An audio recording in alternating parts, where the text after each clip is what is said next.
I'm going to teach you about counting techniques. And firstly, we're going to start off with repetitions. Now, what that means is that, for example, if you have a computer that's generating a password and you have a 3-number password, if you use the number 2 for the first digit, you can still use it for the second and third digit because that number can be reused. Whereas without repetitions usually refers to objects or people. So if you have a person, if you have books or even socks, and you say, you take this person from here to over there, you can't just repeat that person. You've already moved that person. Yeah, and that's when we're working without repetitions. So a good general rule to go by is when you're working with numbers, it's going to be with repetitions because you can repeat the numbers, unless it specifies in the question without repetitions. All right, so like I said before, best way to learn this is just with questions. So we're going to jump straight into question 1 here. And here we have a password is made up of 4-digit numbers. Yeah, so it's a similar example to what I gave when we were speaking about with repetitions. Now, from this, how many different passwords are possible? Now, I think the trick about permutations and combinations really is actually just understanding the question itself. So if you see here, a password is made up of 4-digit numbers. So you think to yourself, okay, there'll be 4 digits, yeah? And then in each digit, how many numbers can go there? Well, when we're working with numbers like that, we're always working from 0 to 9, okay? And how many numbers is that? 10, right? Not 9. So a lot of people would get confused, and I think you just see 9, assume there's 9 numbers. But if you think about it, 1 to 9 gives you 9 numbers. So that 0, it gives you 10 numbers, yeah? So you get familiar with that. 0 to 9 is 10 numbers. So examples of the password that can be generated is 1237 or 8504 and so on. So there's so many various passwords that can be generated. But obviously we can't write them all out. So what we need to do is our counting techniques. Now, important note to make here is, can you see how we have the 4-digit number 0001? Now, I think a lot of people struggle with this because they think 1, well, that's a 1-digit number, isn't it? But if you think about it, this is actually 4 digits. You can see there's 4 digits here. And when you're putting a password into a computer, if you type in 1 and 0001, they're completely different concepts. So this is why we can use numbers that start with 0, or even in this case, numbers that start with 3 zeros as a 4-digit number. Yeah? For the counting technique that I'm going to teach you now, we're going to first consider it in like a diagram form. This represents the first digit, second digit, third digit, and fourth digit. Let's first focus on the first digit. How many numbers can go in the first digit?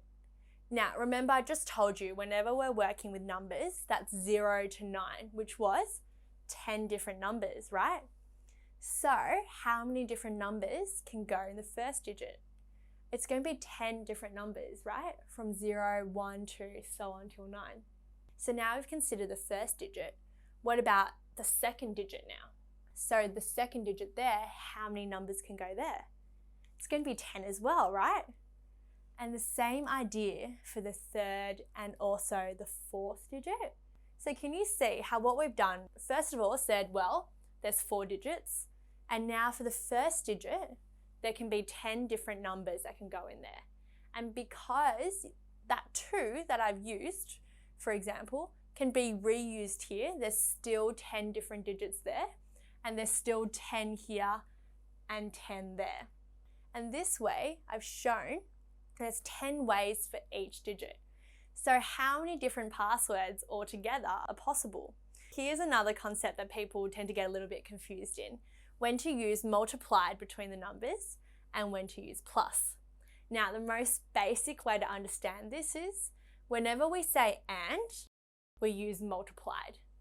And you can see here, 1 and 2 and 3 and 7, together make up that 4-digit number, whereas 4 and 4 and 5 make up another 4-digit number.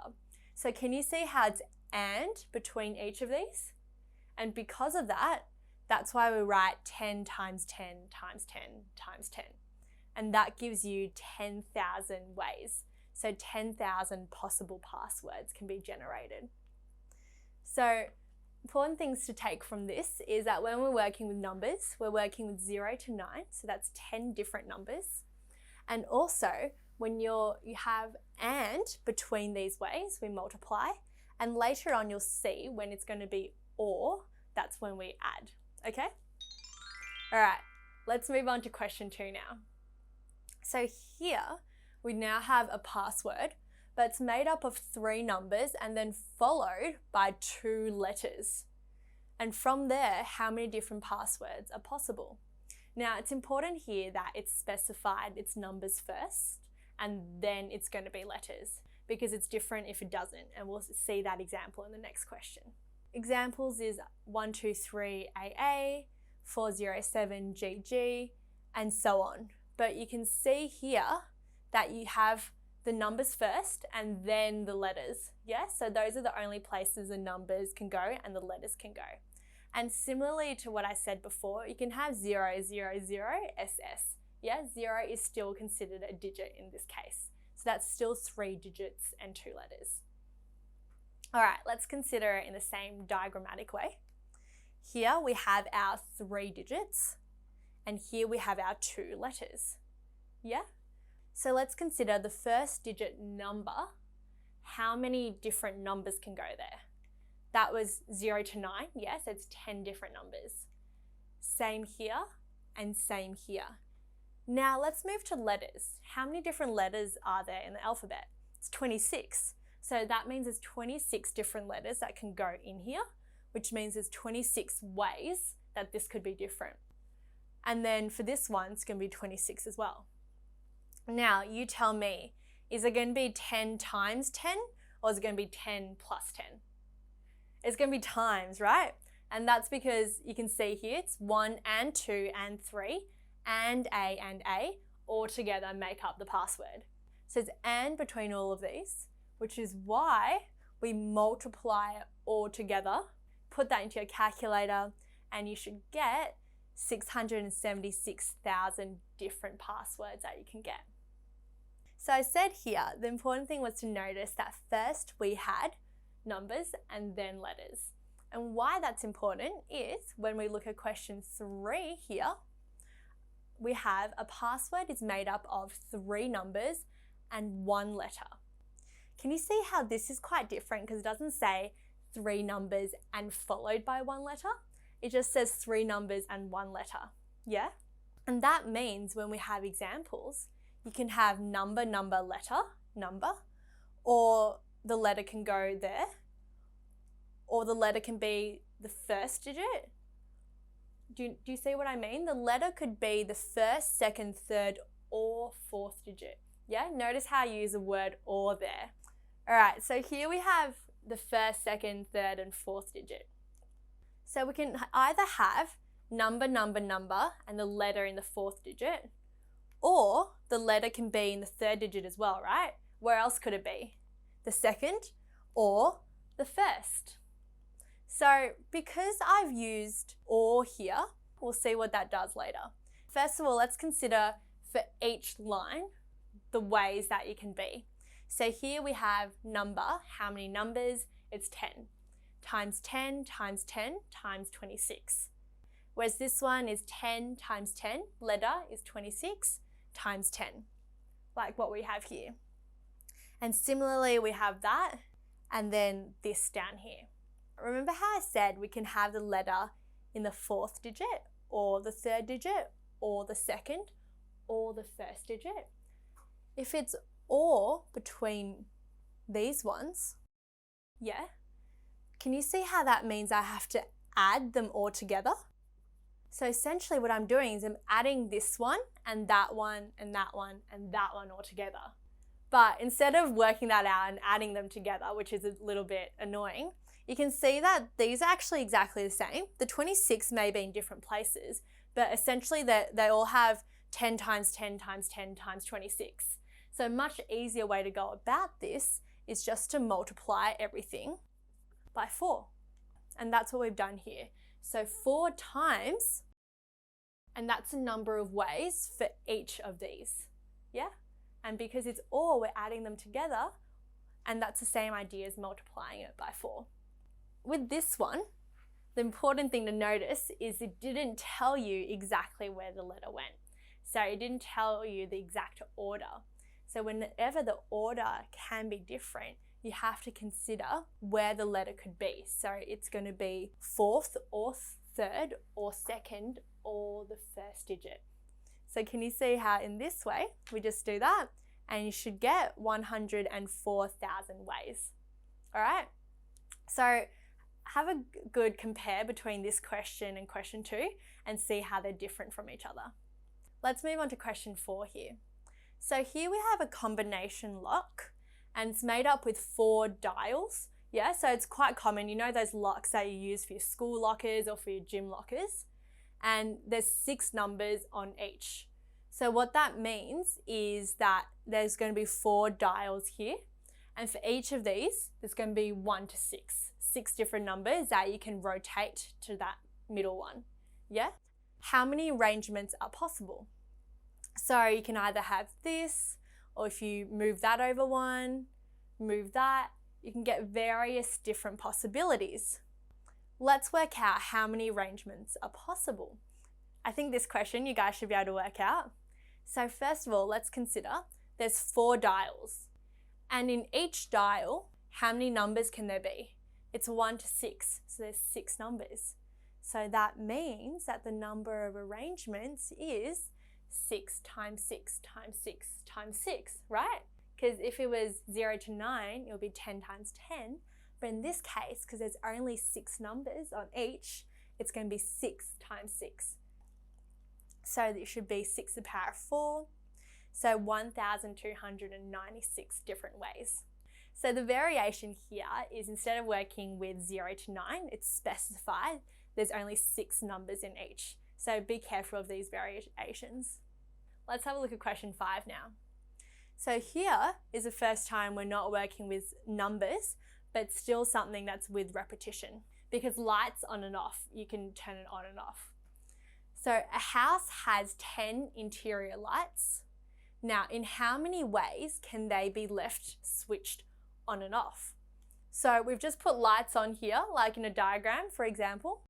So you can have 3 lights on in this way, or you can have lights on in this way. So you can see there's immense various number of possibilities of the way the lights can be on and off.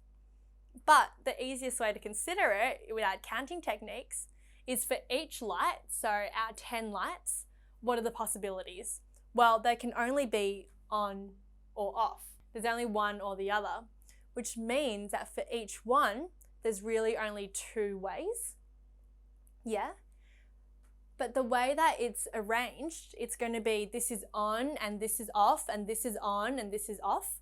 So because I'm saying and between them, that tells me I need to multiply them all together, all the different ways.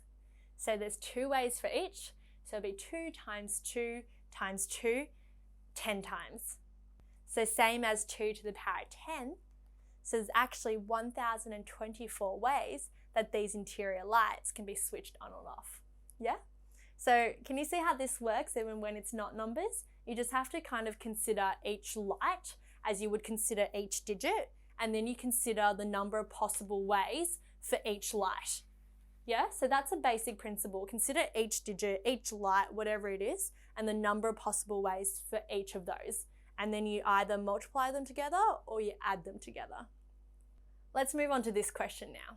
So in question 6, here we're working with binary number system. And this is where there's only 0 and 1. And this is being used to find the number of different 5-digit numbers. So part of permutations and combinations that makes it difficult is we do have to learn a number of terms. So this is a term, binary numbers. This is where we're only working with 0 and 1.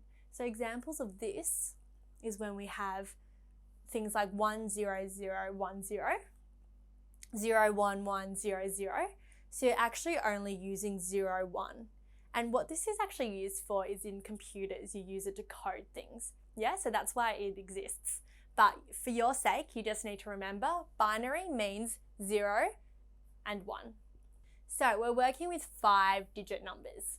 So remember how I said, let's consider the digits. Yeah, so there's 5 digits. Now let's consider each digit first. So for the first digit, it can be 0 or 1, which means there's 2 ways. And that's going to be the same for each of these digits.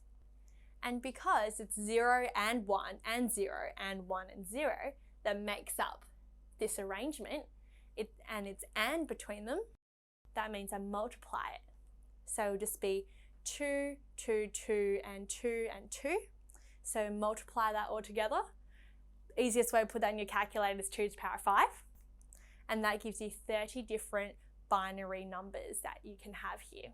All right? So just remember, binary numbers is working with 0 and 1.